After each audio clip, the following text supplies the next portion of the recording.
Hi, everybody. It has been a hot minute since I was last speaking to y'all. I'm sorry about that.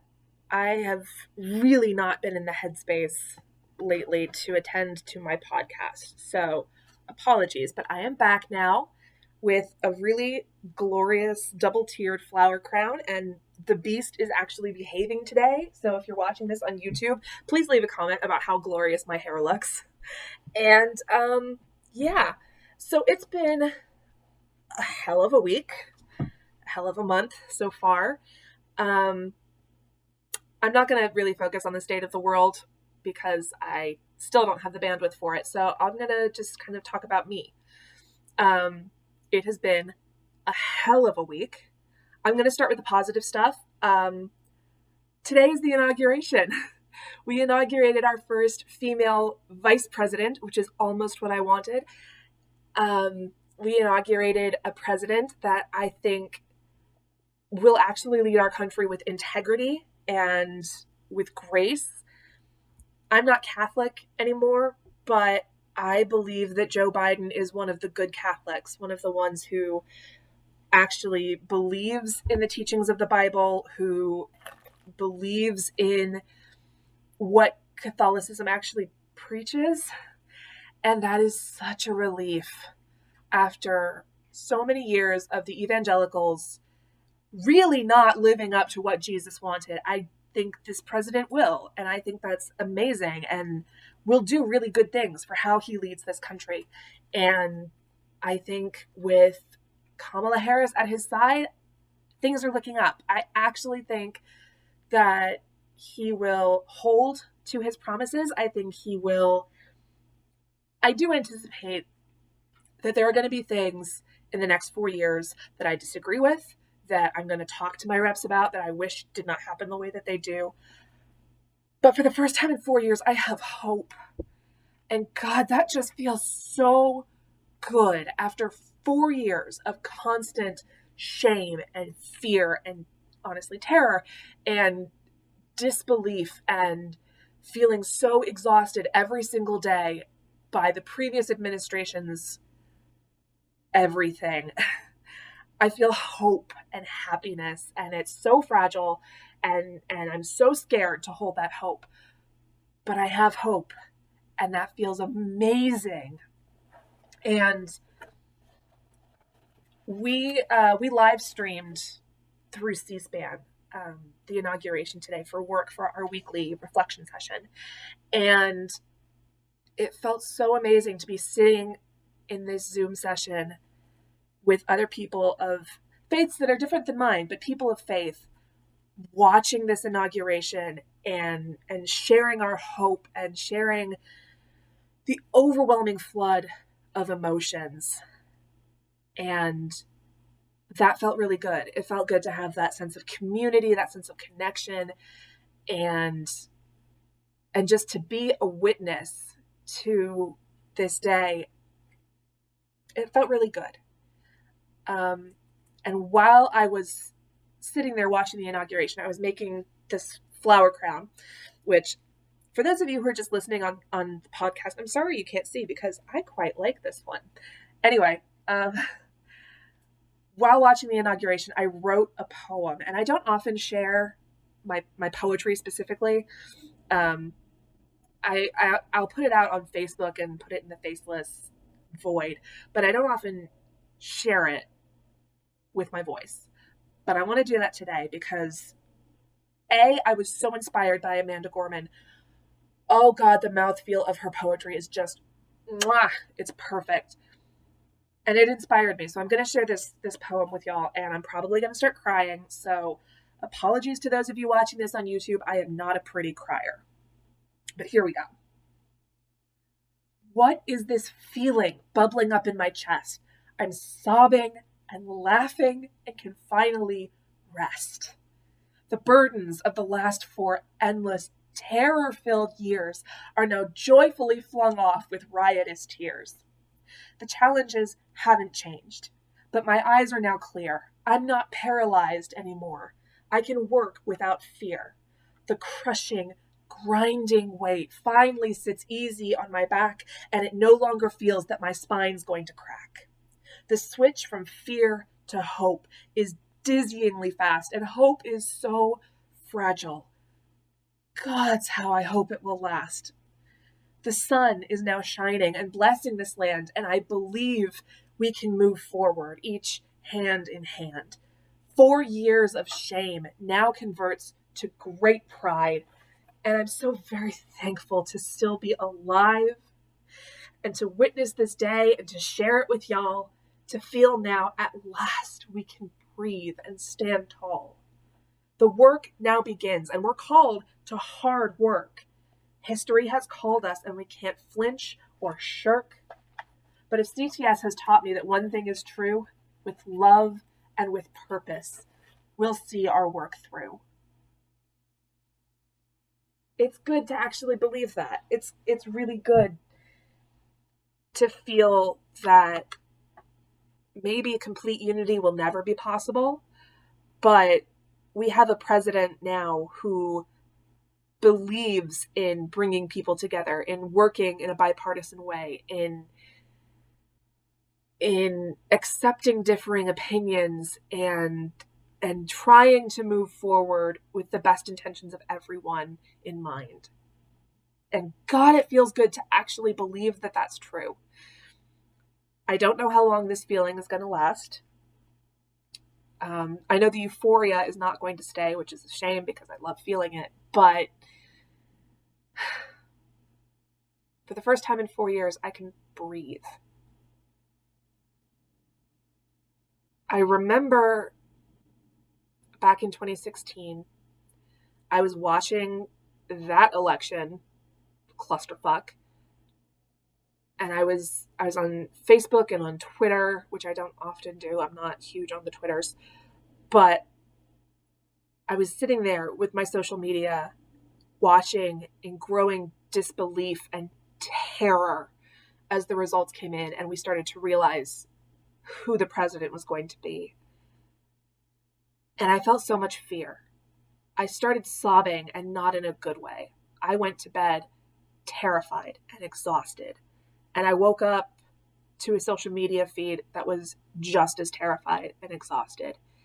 And those feelings did not fade for 4 years. I have been carrying that for 4 years.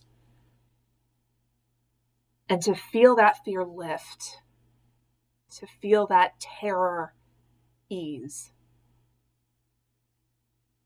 it feels like a miracle. And the day is so good. It's such a good day today, y'all. Even the heavier stuff that I've been dealing with personally this week, today it feels easier. Today is a good day. Which is a great way to end the week, considering that I started the week in a very different headspace. Last Friday, I went to my favorite spa. I got a massage, which is great. I can now actually move my shoulders without pain. Most of the tension is gone. I know it's expensive, but if you can save up and afford it, I really recommend an acupressure massage, especially if you go to, say, a Korean spa where part of the acupressure involves your masseuse standing on your thighs and your butt, just pressing all that tension out. It feels amazing. So I spent the day at the spa.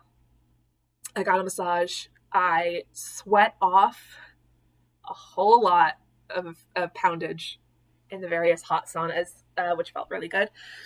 As I was on my way to the spa, though, I was following my trip on Google Maps because I always forget which stop I have to get off on the bus to transfer to the bus that will take me to the spa. So I was watching Google Maps, and I put together for the first time that the cemetery where my dad is buried is in Niles. And the spa is actually not that far away from the cemetery. So when I realized this on Friday, for the first time since my dad died, I actually wanted to go to the cemetery and I wanted to go sit at his grave, which is huge for me. I have never wanted to do that. Matter of fact, every time that we've gone to that cemetery since dad's death for other family burials, I have sobbed uncontrollably the second we got to the cemetery. I have been paralyzed by my grief, and I have never been able to go to the other family graves. My family, this is my dad's side of the family. My family bought several plots, and they're all buried together. So it's my grandparents, my grandmother's siblings, and now my dad, who incidentally completely messed up the plans for who is getting buried where. Another thing that I'm going to have to yell at him about when we're finally reunited on the other side. My sisters, particularly my youngest sister, have gone to visit the gravesite for every family funeral. And I never understood why Leanne was so insistent on going to see the grave. I side much more with my mom, the position being that gravesite, that's not where dad is. He is still very much with us in spirit, and all of us in the family have felt him around us. We've gotten cheeky signs on social media and such that he's still there and still watching. So going to the gravesite where his bones are moldering in the ground, that has never felt like an appropriate way to deal with my grief or to feel his presence. So whenever Leanne has insisted on going to the cemetery, she goes to the gravesite alone. Mom and I wait in the car. But on Friday, when I realized how close the cemetery is to my spa, I felt this overwhelming need to go to the gravesite. So on Monday, which I had off because it was MLK Day, on Monday I went to the graves, which was a trip in and of itself. But yeah, I went to the graves. I used findagrave.com to get the exact section and block and plot where dad was buried. My family is buried in the part of the cemetery where all of the headstones, they're just the flat plaques that sit right on the ground. So there's no, I can't look at that headstone and know, okay, this is where I turn to go to dad's grave. And St. Adalbert's, however you pronounce it, St. Adalbert's Cemetery is huge. There are two sections, the old cemetery and the new cemetery. So first of all, getting to the correct part of the cemetery is a walk. And for a while, I was just kind of trying to orient myself, like, okay, I don't actually remember how to get there. When I got to the chapel, the new chapel in the new cemetery, I sort of started to remember, okay, I need to go this way. I need to walk down that street, and then he should be somewhere over here. So I was kind of wandering in the correct section for a while because the sections in this cemetery are really clearly marked with signposts, but the blocks are just marked with like yardsticks that have the block written on them in like permanent marker or something. It's not the most effective. So I had to call Leanne and be like, okay, so I'm at the place where we usually park the car. How the hell do I find these graves? And Leanne was like, yeah, it's hard to find them. They're just kind of pop up on you. Finally found it. Found the family plot. Had to like walk looking down at the ground, trying to figure out, okay, we've got some Janowicks over here and some Koskas over there. Where in the hell is the family plot? Oh, there it is. So I found the family plot. The second I saw Dad's headstone, I burst right into that ugly sobbing that I always do. It's the wild, uncontrollable outburst of grief and pain that I've never been able to work through when I've been at the cemetery. I've always kind of been stuck in that emotional response, and I've never been able to work my way through it. So I sat there at Dad's grave, sobbing in the most ugly fashion for a while. When I had sobbed myself out for the first time, I was able to start talking. And for the first time, I kind of understood why Leanne goes to the gravesite, because it's a physical thing that you can hold on to. It's, here he is, sort of. It's not a nebulous memory. It's not a family video. It's not any sort of ephemeral connection. It's, here is his headstone. Here is where his body is, or what remains of him after 16 years. And it felt easier to talk to him. A lot of the times when I talk to Dad, it's that passing, fleeting, yeah, I know you're here, you asshole. How dare you make me cry with this nudge on social media. But it's hard to kind of have a sustained conversation when I'm just out in the wild. But somehow, being at the cemetery, sitting at his grave, sitting and looking at his headstone, it was a very grounding, physical touchstone, and I was able to talk to him. Some of the things that came out surprised me. The biggest surprise and the biggest revelation that I'm going to have to work through in therapy in a couple days, and I'm sure I will update you after I've had therapy.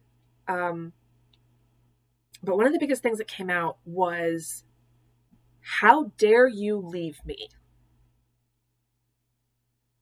I've been thinking a lot in therapy and working a lot on my abandonment issues, which stem from middle school and the bullying and all the stuff that I've talked about before.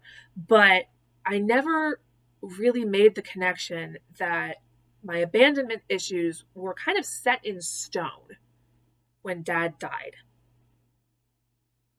when he left me.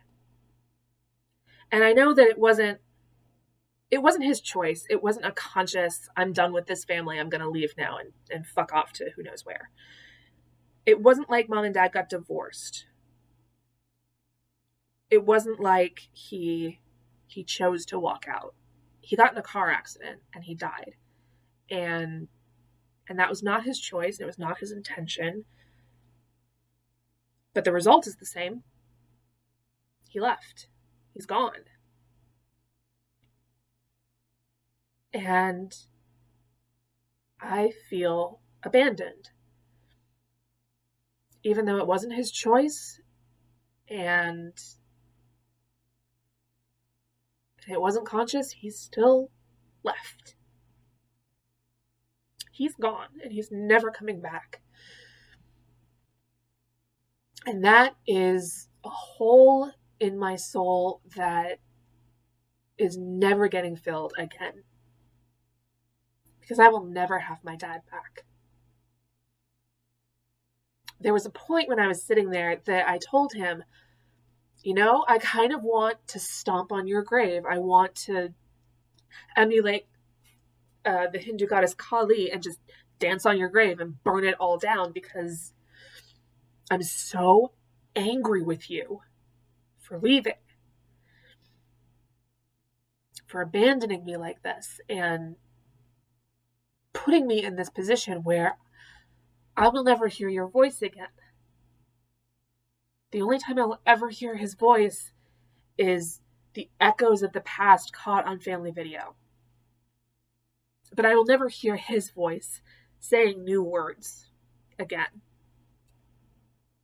I will never be able to give him another sticky lip gloss kiss on the cheek, which he hated, which is why I did it, you know?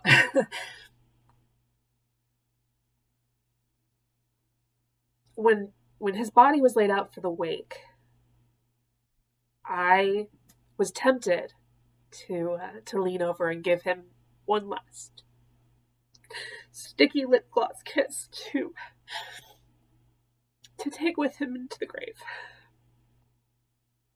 I didn't, because I knew I would permanently break if I reached out and touched his cold, stiff, still body. I knew I would never be able to handle that or heal from that. So I didn't give him that one last sticky lip gloss kiss. Part of me regrets that.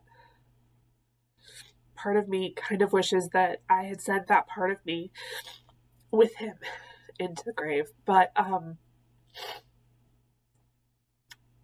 in a sense, part of me did go with him into the grave. There was a part of me that died that day with him, and I will never get that part back, just like I will never get him back.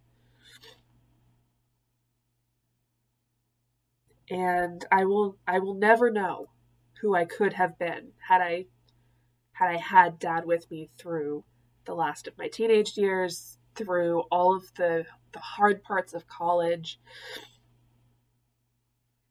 And I will never have his physical presence now to celebrate my successes in Chicago, where I am. I'm successful here. And I know he's watching. I know he's there with me.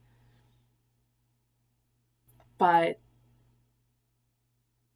I wish he was physically here.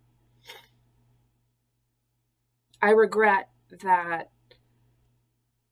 the last night that he was alive, he was down in the basement in his toy room. He and my sister Sarah were playing with race cars. I don't have that memory. I was not there with them.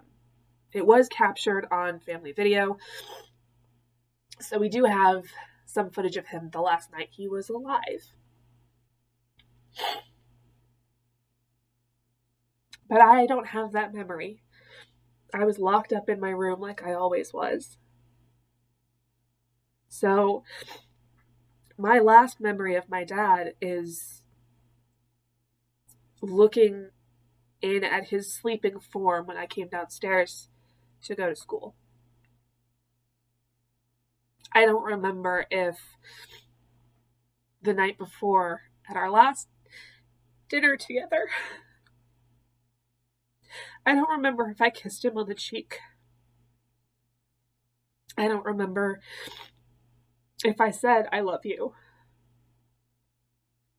And that haunts me.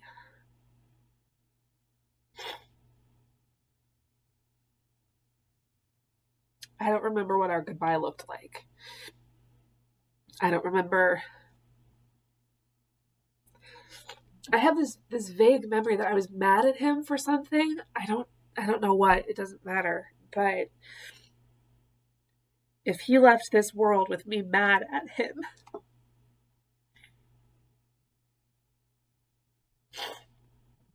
that haunts me so much. So I brought that up to him when I was sitting there at the grave. I brought up a lot of things when I was sitting there. I was there for like 40 minutes, which is both longer and shorter than I thought I would be there. There was 40 minutes of sobbing like this and rambling at him about whatever was popping into my head. It was a lot, with capitalization and italicization. It was a lot. And I've been sitting with that sense of a lot all week. I don't know yet if going there helped. I think it might have in some ways, at least for the catharsis of being able to sob. That's I have a lot of trouble letting myself let go like that. I have a lot of trouble just letting myself cry. Um, Everybody tells me that tears are cleansing, that it's better when you let it all out.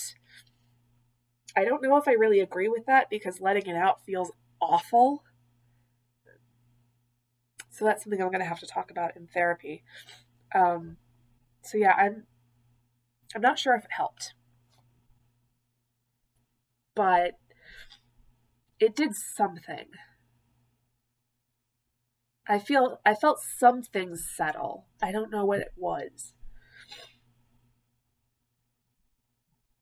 I'm gonna have to get back to you if I figure it out in therapy. But yeah, I've been sitting with it for this week and trying to feel my feelings as well as analyze them, which is another thing that I struggle with and have to work a lot on in therapy is letting myself feel things without judgment, without trying to capture it and analyze it to death. So I've been feeling a lot this week. I'll have to get back to you on any insights I managed to capture. And yet this week ends on a hopeful note. It ends with the start of a brand new presidential administration. The week ends with hope, with happiness, with my hair looking really good. So I'm left with hope. I'm left feeling, to steal a phrase from To Write Love on Her Arms, I'm left feeling heavy and light, which is not the worst place in the world to be. Um, yeah, so we move on.